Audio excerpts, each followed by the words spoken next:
If you've ever gazed at ancient Egyptian hieroglyphs and wondered how anyone could possibly read those little birds and eyes and zigzags, or if you're fascinated by the idea that writing could be simultaneously phonetic, symbolic, and magical, or if you're amazed at just how intricate, functional, and culturally essential this script was to history, if so, then today's book just might be for you. Today, I'll be reviewing Hieroglyphs, a very short introduction by Penelope Wilson. Welcome to Spencer Reads Everything. I'm your host, Spencer Duncan, and currently I am working through a number of volumes in the very short introduction series because they've become an essential part of the research I do for my other channel, History Unraveled with Dr. Duncan, where I produce long-form history content and short, punchy videos that ask tough questions about the past. If that sounds interesting to you, I'd love for you to check out my channel. And if this particular review resonates with you, be sure to explore my very short introduction playlist for more like it. This book, Hieroglyphs, a very short introduction, dives into one of the most mysterious and misunderstood writing systems in history. But rather than just decoding symbols, this book explores the wider cultural context of writing in ancient Egypt, as well as how it functioned, who used it, and why it mattered so much for religion and identity and the exercise of power. If you're looking to understand how hieroglyphs shaped and reflected Egyptian society, not just how they were cracked by Champollion, then this book is a great place to begin. Just a little bit about the author. Penelope Wilson is a British Egyptologist. Man, I love saying that. I should have studied Egypt so that I could be an Egyptologist. Saying a medievalist just doesn't sound as cool. Regardless, she is an Egyptologist and lecturer in the Department of Archaeology at Durham University. She's also a member of the Center for the Study of the Ancient Mediterranean and the Near East and serves as the field director for a major excavation at the site of Sais, Egypt, a project that is jointly run by Durham University, the Egypt Exploration Society, and Egypt's Supreme Council of Antiquities. Wilson earned her first-class degree in Oriental Studies, specializing in Egyptian and Coptic from Liverpool University. She went on to complete her PhD there in 1991, focusing on lexicographical studies of Egyptian hieroglyphs. Before moving into academia full-time, she worked for 7 years as assistant keeper in the Department of Antiquities at the Fitzwilliam Museum. That, again, just sounds so interesting. Her background brings together deep linguistic expertise, museum practice, and field archaeology, all of which inform her writing in this very short introduction. This introduction, at just over 130 pages, serves as both a primer on the Egyptian writing system and an exploration of its broader role in ancient Egyptian society. Rather than providing a step-by-step decoding guide or a catalog of signs, Penelope Wilson focuses on the cultural significance of hieroglyphs, how they were used in ritual or administration and education and in the building of monuments, and what exactly they reveal about the Egyptian worldview. The book moves beyond the moment of decipherment to explore how hieroglyphs functioned within Egyptian life, how scribes were trained, and how writing shaped power structures, and how different scripts like hieroglyphic, including hieratic and demotic, were used for different audiences and purposes. The author also touches on the mystical and religious dimensions of writing, showing how the Egyptians believed hieroglyphs themselves held sacred power. Throughout this book, Wilson emphasizes that understanding hieroglyphs is not just about cracking a code, but about understanding a culture that used writing in deeply symbolic and structured ways. Whether etched on tomb walls, pinned in ink, or carved into statues, hieroglyphs were a vital part of how Egyptians communicated with each other and with the divine. So here's my chapter-by-chapter summary of this book. Chapter 1, The Origins of Writing in Egypt.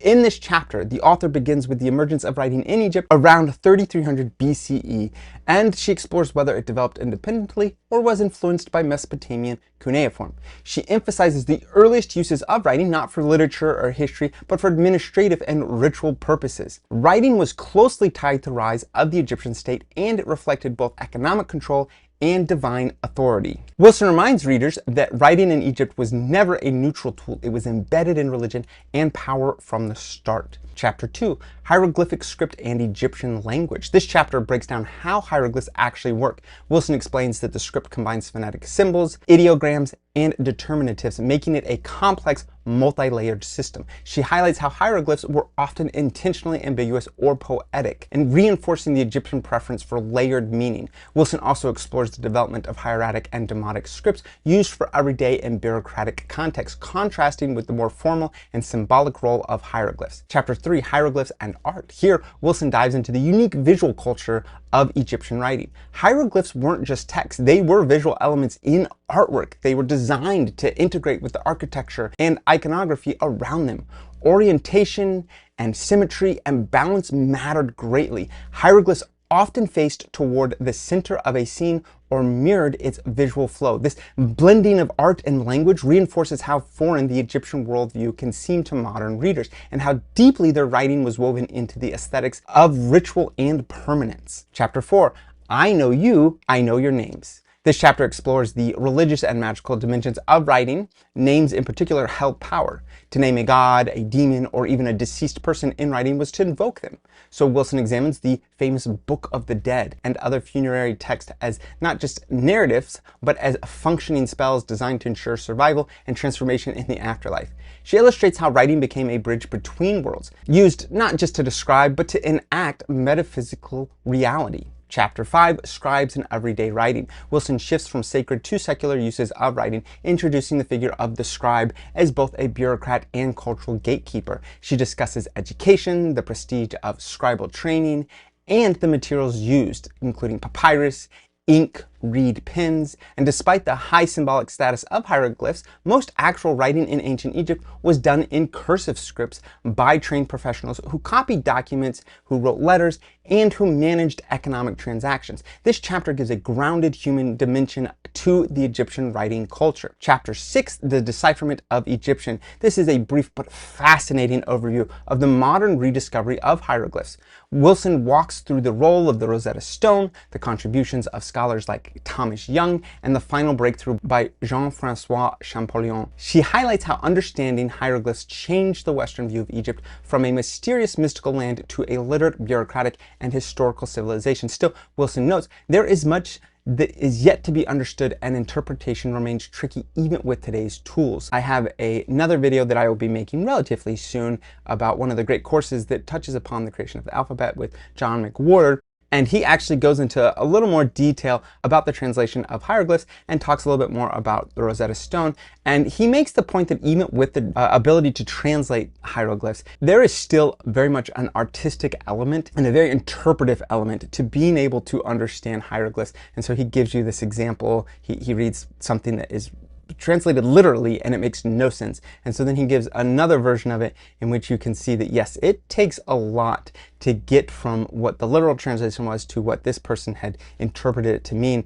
And you know, that of course means that there's a fair amount of debate that is going to be held within that. But if you're interested in that, I will have that video soon. I need to record it, but it'll be up relatively soon, and hopefully I've linked it somewhere.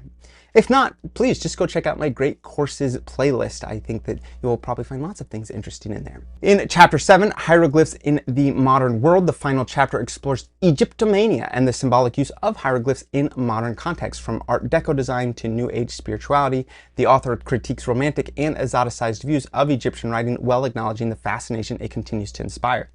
She also touches on the challenges of preserving and teaching hieroglyphs today, balancing scholarly rigor with public curiosity. I found this chapter especially interesting, although in the previous book that I covered on ancient Egypt, which was a lot broader in its scope, you saw similar discussions about the popular presentation and the popular appeal of ancient Egypt, and the hieroglyphs are no small part of that. And I think this continues that conversation. It's a very interesting element of it. There are, of course, quite a few argumentative distinctions that I think she is very prone to promote and reiterate throughout this text. And so here's just a few of the things that I found very interesting. For starters, she argues that hieroglyphs were not merely decorative. She thinks that it is a common misconception that hieroglyphs were purely artistic or symbolic. Instead, she emphasizes their functional and linguistic complexity, showing how they encoded meaning in precise, intentional ways, often blending sound, image, and metaphor. And that might be surprising to some people if you are not aware of the fact that there were other forms of writing that were easier to do, and that actually is how the vast majority of regular writing was done. So there is clearly an element of beauty in hieroglyphs, but there is also a lot more to it. It was not just meant to be decorative. She also argues that writing in Egypt was a religious act. That's actually part of where the name comes from. The Greeks perceived this specifically as a religious type of writing. Unlike modern conceptions of writing as a neutral tool, the author argues that Egyptian writing, especially hieroglyphs, are deeply magical and sacred. To write something was to make it real or invoke its presence. This ritualistic understanding shaped both the content and form of Egyptian texts, especially the funerary ones that she references a good deal. She also argues that scribes were cultural elites and not just clerks. She challenges the modern idea of scribes as mere record keepers. In ancient Egypt, scribes were highly educated elites trusted with conveying royal will, as well as interpreting divine text and maintaining the state's ideological framework. Literacy was rare and the power to write was culturally central. She also argues that hieroglyphs were part of a broader scribal ecosystem. Rather than viewing hieroglyphs in isolation, she argues that they must be understood within a system that included hieratic and demotic scripts, the other two most common Egyptian scripts, and ones that were actually still well understood long after hieroglyphs were no longer able to be understood. Each form of writing had a distinct function and audience. Hieroglyphs for permanence and sacred display, hieratic for everyday writing, and demotic for late period bureaucracy. It needed to be even quicker, and it didn't necessarily need to have quite the same appearance as the hieratic. So you see, in many ways, there's this sense that you have a decreasing floridness to the scripts, but in all actuality, they also just had completely different uses. She also argues that the meaning of writing was multi-layered and not literal. I already gave that example from that Great Courses with John McWhorter, and you can go hear that example, but I think that this is another illustration of that, because she highlights how Egyptian texts were often constructed with intentional ambiguity and with overlapping meanings. The determinatives, or signs that clarify meaning, and visual arrangements were tools to enhance metaphor, not reduce it. In other words, readers, and especially the gods, were expected to interpret deeply and contextually. So if you ever hear an interpretation of something in hieroglyphs and you think to yourself, wow, there's a really powerful poetic element there, it is not just the differences in language, that is certainly part of it, but it is the fact that hieroglyphs were deliberately meant to have both that poetic and ambiguous meanings. The author also argues that modern interpretations are incomplete and culturally filtered. In the final chapters, Wilson is cautious about how hieroglyphs are understood today. She warns that despite Champollion's breakthroughs, much about Egyptian writing remains elusive, and modern readings often impose Western categories such as history or biography or science onto texts that served radically different purposes. To be fair, this is actually a problem we have with almost any past source. When I teach my students, they really can understand that the actual discipline of history, in the way that we understand it, of scholarly review and even monographs that are going to be read by a wide variety of people, I mean, that's barely, 150 years old. And so this idea of trying to take a concept like that and extend it to thousands of years ago, it becomes a recurring issue for people when they try to superimpose the present on the past. That is, of course, what we would call presentism, and it is one of the biggest challenges that we have in trying to help people understand history. We talk about history, even in your own home country, being a foreign country. So if I were to go back 100 years ago in the United States, maybe I speak the language, but many things culturally would be so foreign to me, and that's my own country.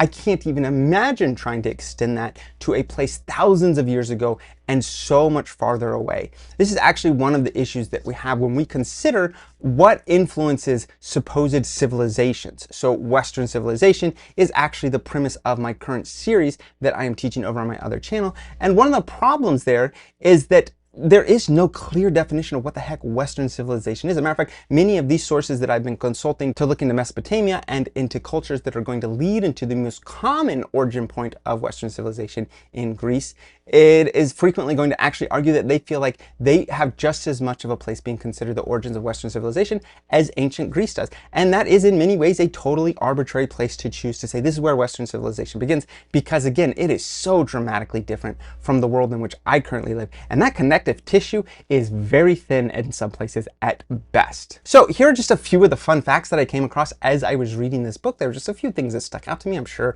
there are plenty more. I love to try to pick up those little tidbits, and I try to put those into my other scripts, at least where I can find a place for them. So here are a few.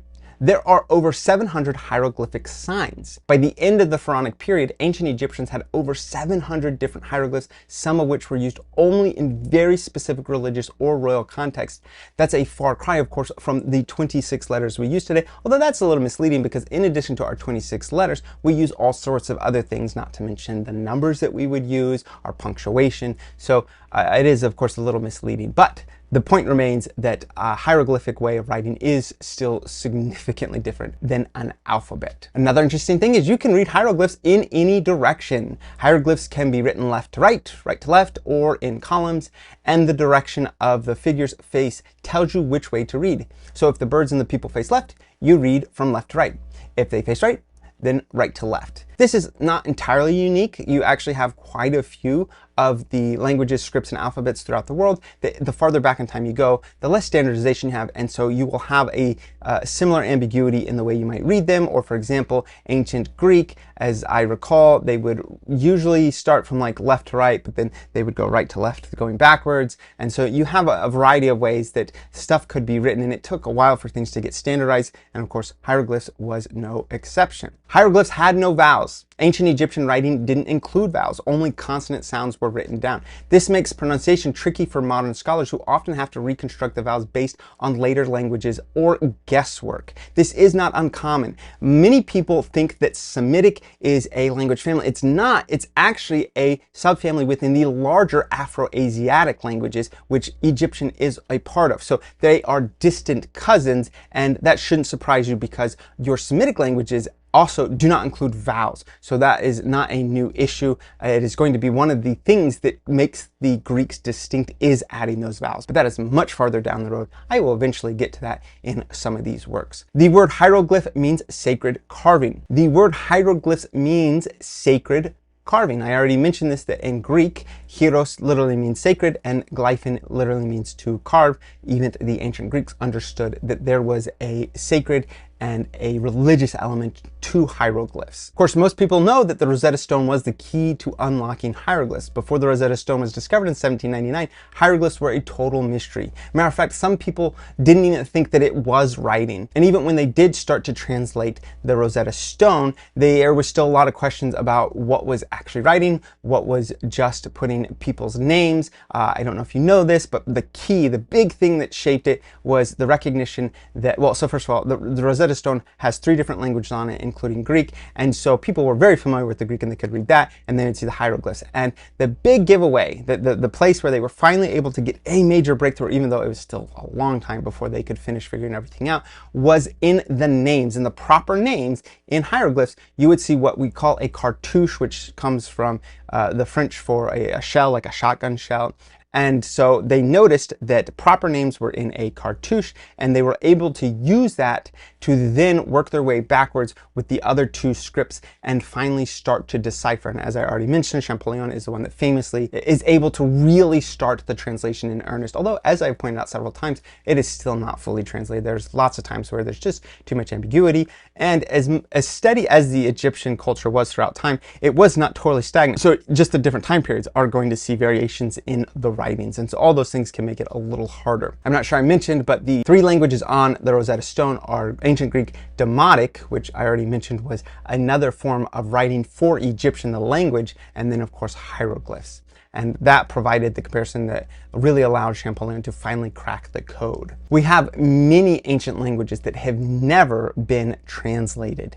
And that is because we do not have a Rosetta Stone type thing. And it would be wonderful if for the civilization of Mohenjo-Daro, we could find a Rosetta Stone type artifact, or for Etruscan, or for Linear A. There's just so many ancient languages that we don't have a lot of examples of, so that alone makes it hard for us to really dig in, but we also really need something to help us break into it. And this is one of the many things that plagues historians who have had many an incredibly intelligent person. At this point now, probably about 200 years worth of trying to crack some of these languages, and there's just no success. In more recent times, sometimes they have tried to use high-powered computers to try and figure out, and just no luck. I don't know if ChatGPT has had any success. I haven't heard of any, but you never know. So I look forward to us eventually finding more ways of translating some of these unknown scripts. And of course, we are very grateful for hieroglyphs finally having been translated in the early 19th century. Another interesting fact, you could be cursed by a misspelling. In Egyptian religious texts, spelling a name wrong or omitting a key determinative could change the nature of a spell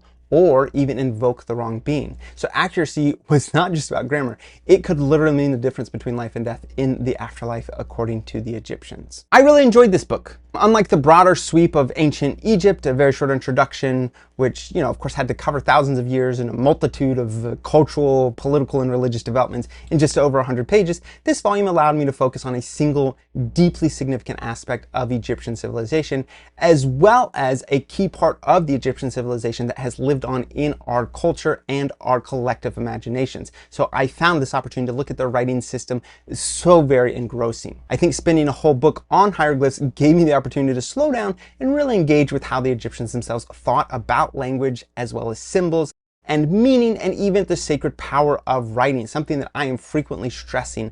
I really think this is something that we sometimes forget, as we have it so much easier to write these days, and some of the lackadaisical nature about writing. I do think we should every so often take a step back and understand that it took a long time to get us to the abilities that we now have of mass literacy and such easy ways of writing, even with languages like English, where the writing and the actual spoken word don't really match up in many cases.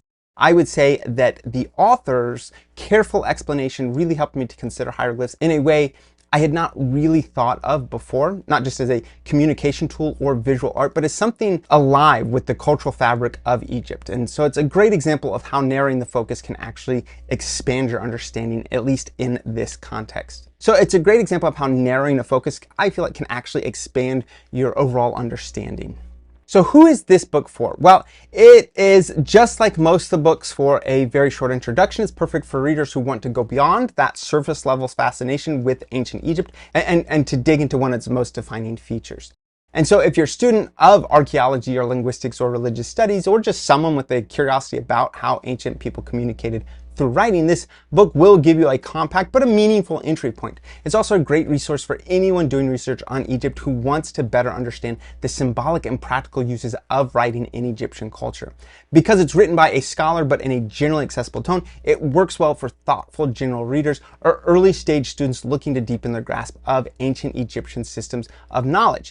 If you've ever wanted to move past simply admiring hieroglyphs in a museum and toward understanding their meaning, as well as their cultural importance and their evolution, this book will absolutely reward your interest.